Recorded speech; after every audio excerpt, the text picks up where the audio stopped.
తెలంగాణలో ప్రస్తుతం గురుకులాలు హాట్ టాపిక్ గా మారాయి. బతుకమ్మ దసరా సెలవులకు ఇంటికి వెళ్లిన విద్యార్థులు తిరిగి వచ్చేలోపే పాఠశాలలకు తాళాలు వేసి షాక్ ఇచ్చారు భవనాల యజమానులు. పండుగ తర్వాత పాఠశాలలకు వెళ్లిన సిబ్బంది ఉపాధ్యాయులు విషయం తెలుసుకుని జిల్లా అధికారులకు సమాచారం అందించారు. అద్దె భవనాల్లో కొనసాగుతోన్న పాఠశాలలకు సంబంధించి వాటి యజమానులతో సంప్రదించిన అధికారులు తాళాలు తీసే ఏర్పాట్లు చేశారు. తెలంగాణ ప్రభుత్వానికి పెద్ద దెబ్బగా మారడంతో తాజాగా రాష్ట్ర మంత్రులు కూడా రంగంలోకి దిగారు.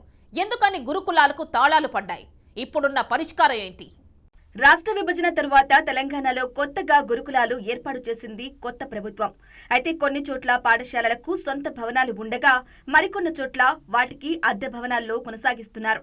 అయితే గత ప్రభుత్వ హయాంలో అద్దె విషయంలో ఎప్పుడూ వివాదం బయటికి రాలేదు. అప్పట్లో అద్దె సజావుగా చెల్లించడమే అందుకు కారణమని అద్దె భవనాల యజమానులు చెబుతున్నారు.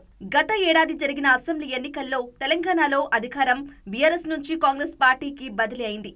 అప్పటి నుంచి అద్దె భవనాలకు అద్దె చెల్లించడం లేదని భవన యజమానులు చెబుతున్నారు.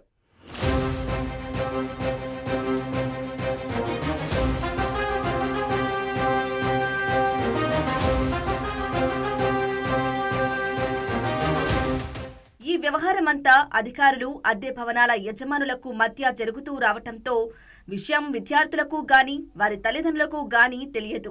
అద్దె విషయంలో భవనాల యజమానులు తమకు రావాల్సిన అద్దె గురించి పలుసార్లు అధికారులను సంప్రదించారు. కానీ ఫలితం లేకపోవడంతో దసరా పండుగ సెలవుల్లో ప్రభుత్వానికి షాక్ ఇచ్చారు. తెలంగాణ వ్యాప్తంగా అద్దె భవనాల యజమానులంతా మూకుమ్ముడిగా నిర్ణయం తీసుకుని పాఠశాల భవనాలకు తాళాలు వేశారు. ఎప్పటిలాగే అధికారులు మరోసారి రంగంలోకి దిగి యజమానులతో మాట్లాడి వాటిని తెరిపించే ప్రయత్నం చేశారు.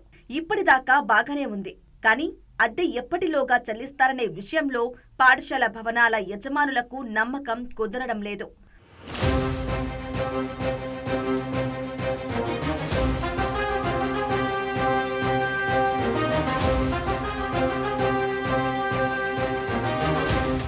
అయితే గురుకులాలకు తాళాలు వేసిన విషయం ఒక్కసారిగా తెలంగాణ వ్యాప్తంగా చర్చకు దారితీయటంతో రాష్ట్ర ప్రభుత్వం దిద్దుబాటు చర్యలు మొదలుపెట్టింది.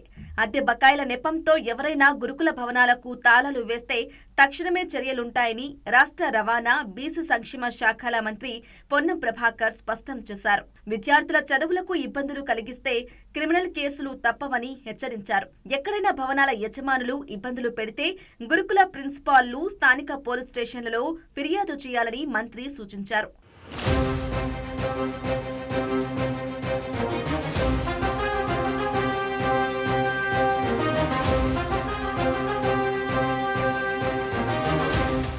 తాజాగా మంత్రి పొన్నం ప్రభాకర్ చేసిన వ్యాఖ్యలతో అద్దె భవనాల యజమానులు అవాక్కయ్యారు. ఇదెక్కడి పద్ధతని తమలో తామే మదనపడుతున్నారు. కేసులు పెడతామంటూ భయపెట్టడంతో బయటికి మాట్లాడలేని పరిస్థితి.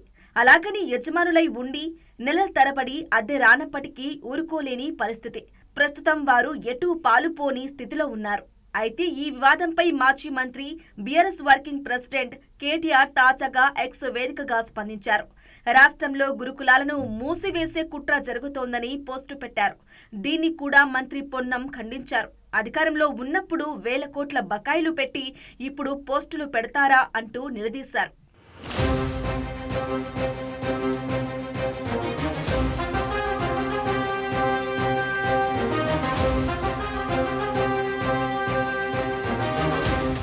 గురుకులాల వివాదం అధికార ప్రతిపక్ష పార్టీలకు విమర్శలకు ఆరోపణలకు కొంతకాలం పనికిరావచ్చు.